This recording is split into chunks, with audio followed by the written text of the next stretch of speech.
मैंने ये देखा कि दिन के हिसाब से नैवेद्य चढ़ाने वाले बहुत जल्दी यंत्र से पावर पाते हैं, क्योंकि कोई भी यंत्र हो, कोई भी इंसान हो, कोई भी जीव राशि हो, घास से लेके हाथी तक कोई जीव हो, सब पर उन दिन के ग्रहों के तरंगे उनके ऊपर आके पड़ती है। तुम लोग ही देखो, बराबर नोट करना, अभी चंदू भाई तुम नोट करना बराबर। सोमवार को बिजनेस अच्छा होता है ना, जब तक आपकी दशा में सोम अनुकूल है, सोमवार को ही अच्छा होगा। आप अगले सोमवार चेक करना, अगले मंगलवार चेक करो, बुधवार, उस हिसाब से आप खुद ही कॉन्शियस हो सकते हो, खुद ही वार्निंग फुल जी सकते हो। कैसे? आपको मालूम पड़ जाएगा कि इस शनिवार को ये गिराक से मेरा झगड़ा हुआ, तो अगले शनिवार को खुद ही सावधान रहे तो झगड़ा ही नहीं होगा। हमारे भविष्य और भूत को आप हर दिन होने वाले जो घटना है उससे खुद ही जान सकते हो। देखो, आपके घर में गुरुवार को कोई मेहमान आया, देखना जब तक वो गुरु आप पर अनुकूल है, गुरुवार के दिन मित्रों का संगत, दोस्तों का संगत, रिश्तों का संगत, पार्टी में जाना, एंटरटेनमेंट करना, ये सब अपने आप होगा। अभी संडे में सब लोग बोलते हैं कि संडे में हम लोग एंजॉय करते हैं। मैं जानता हूं कि कई लोग बेचारे ऑफिस में काम करने वाले संडे को ही कपड़ा धोते हैं, बर्तन घिसते, सफाई भी करते हैं। तो जरूरी नहीं कि संडे सबके लिए एंटरटेनमेंट का दिन होगा, वो उनके ग्रह दशा के कारण ही होगा। किसी के लिए संडे होगा, किसी के लिए मंडे होगा। आप एक हफ्ता बराबर चेक करोगे कि इन दिनों में मेरे साथ, क्योंकि हम कॉन्शियस्ड नहीं है, हम उसके प्रति दिमाग नहीं रखते कि भाई आज मेरे साथ ऐसा हुआ तो अगले हफ्ते इसी दिन ऐसा हो रहा है क्या, ये कोई सोचता नहीं। चलो जिंदगी चल रही है, पिक्चर देखो, फेसबुक देखो, यूट्यूब देखो, मर जाओ बस।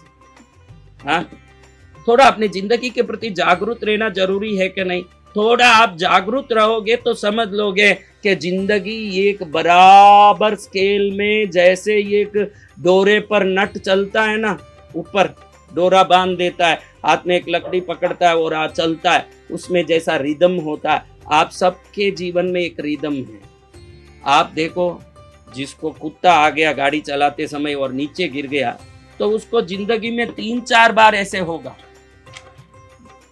एक गाड़ी चला रहा है, बीच में कुत्ता आ गया, नीचे गिर गया, उसके लाइफ में वो एक बार नहीं होगा, आप देख लेना। वैसे इंसिडेंट 4-5 बार होगा। वो अलाइनमेंट है। जिसके जिंदगी में है, जिसके जिंदगी में पड़ोसी को गाड़ी से धक्का मार के उसको गिराने का होगा, वो 10 बार दूसरे को गिराएगा। और जिसके जिंदगी में नुकसान लिखा है, एक बार नुकसान नहीं होगा। आप किसी को पूछ लो वर्ल्ड में, वो बोलेगा मेरे 5 नुकसान हो गए, मेरे 7 नुकसान हो गए, मेरे 7 बार तकलीफ हो गई। और जो अवार्ड मेडल लेते हैं वो भी एक नहीं लेते। ये भी जो चेस में ले रहे हैं, ग्रैंड मास्टर का जो चेस में अवार्ड ले रहे हैं वर्ल्ड वाइड, ये तमिलनाडु के बच्चे 2500 अवार्ड ले रहे हैं।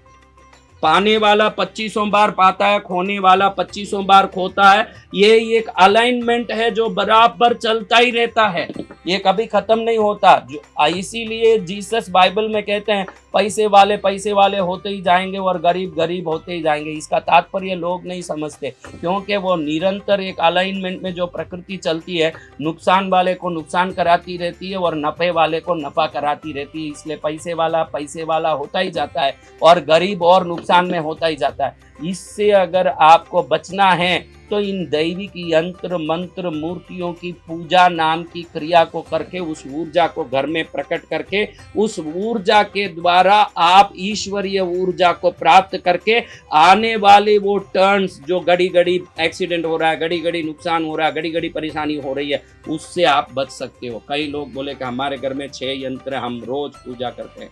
तो रोज पूजा करता है ये मायना नहीं रखता है, कैसी पूजा करता है ये मायना रखता है। मैंने कहा जैसे चंदन की लकड़ी घिस के तुझे टिक्की लगानी पड़ेगी, सुगंधी फूल रोज चढ़ानी पड़ेगी, और जिस समय पूजा करता है वो टाइम भी मायना रखता है। देखो, आप ध्यान रखो, हमारे साउथ इंडिया में तमिलनाडु, आंध्र, केरल, कर्नाटक, तेलंगाना, ये 5 स्टेट में कोई भी मंदिर 12 बजे बाद खुलता नहीं है दोपहर में, और वापस 4 बजे ही खुलेगा। ये सभी मंदिर 12 से 4 बंद रहते हैं, क्योंकि यहाँ के लोग अच्छी तरह जानते हैं के 12 के 4 के अंदर जब बहुत ज़्यादा धूप और कड़क ड्राइनेस रहता है, उस समय में पांचों एलिमेंट एक समान अलाइन नहीं रहते हैं, खाली फायर एलिमेंट ज़्यादा रहता है, यानी आपके यंत्र विसंगत हो जाता है। और लोगों को पूजा करना चाहिए सुबह 5 बजे के 8 बजे के अंदर, शाम को 5 बजे से 8 बजे के अंदर। आज आपने जिस टाइम पूजा की, अगले दिन बराबर उसी टाइम पूजा कर रहे हो, तो आप बराबर उसमें एनर्जी के साइकिल को मेंटेन कर रहे हो।